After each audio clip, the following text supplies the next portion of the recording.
মুক্তাগাছায় বৈষম্য বিরোধী আন্দোলনের কর্মীকে কুপিয়ে জখম, গ্রেপ্তার এক। ময়মনসিংহের মুক্তাগাছার হতরপাড়া এলাকায় গতকাল রোববার রাতে বৈষম্য বিরোধী আন্দোলনে সক্রিয় থাকা মোহাম্মদ মামুনুর রহমান ওরফে আল মামুন নামের এক কর্মীকে কুপিয়ে ও পিটিয়ে জখম করা হয়েছে। তাকে উদ্ধার করে মুক্তাগাছা উপজেলা স্বাস্থ্য কমপ্লেক্সে ভর্তি করা হয়েছে। তার মাথায় 9টি সেলাই দেওয়া হয়েছে। এ ঘটনায় গতকাল রাতেই রাকিবুল ইসলাম নামের অভিযুক্ত এক ব্যক্তিকে গ্রেপ্তার করেছে পুলিশ। তাকে আজ আদালতের মাধ্যমে কারাগারে পাঠানো হয়েছে।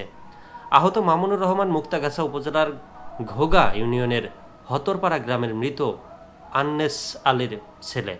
বৈষম্য বিরোধী আন্দোলনে তিনি ঢাকার আশুলিয়া এলাকায় গুলিবিদ্ধ হয়েছিলেন।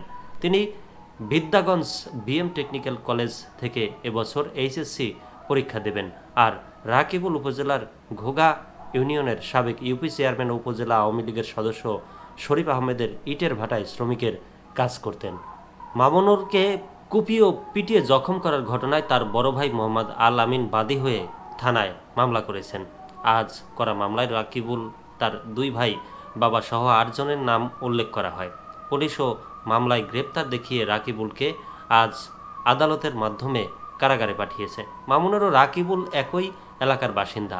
মামলায় বলা হয়, পারিবারিক বিভিন্ন বিষয় কলাবাগান নিয়ে বিরোধের জের ধরে এ হামলা করা হয়।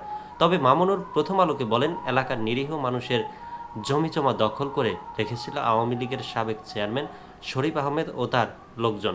সেগুলো উদ্ধার ও মানুষের জমি ফিরিয়ে দেওয়াতে ভূমিকা রাখায় আমার উপর হামলা হয়েছে।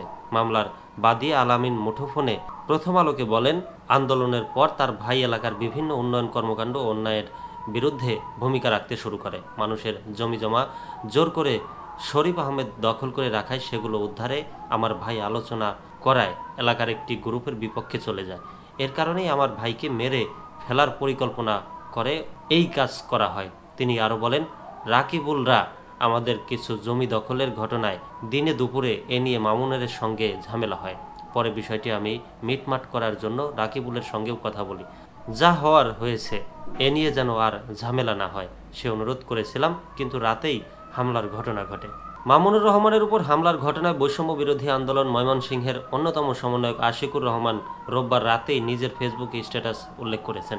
5 আগস্ট বিপ্লবে গুলিবিদ্ধ মুক্তাগাছার কৃতি সন্তান মামুনের উপর আজ বাড়ি ফেরার পথে হত্যার উদ্দেশ্যে জামায়াত ও ছাত্রলীগ যৌথ হামলা করে। মাথায় কয়েকটা সেলাই লেগেছে। আশিকুর প্রথম আলোকে বলেন, ঘটনার সঙ্গে যারা জড়িত সুষ্ঠু তদন্তের মাধ্যমে তাদের দ্রুত গ্রেপ্তার করার দাবি জানাই।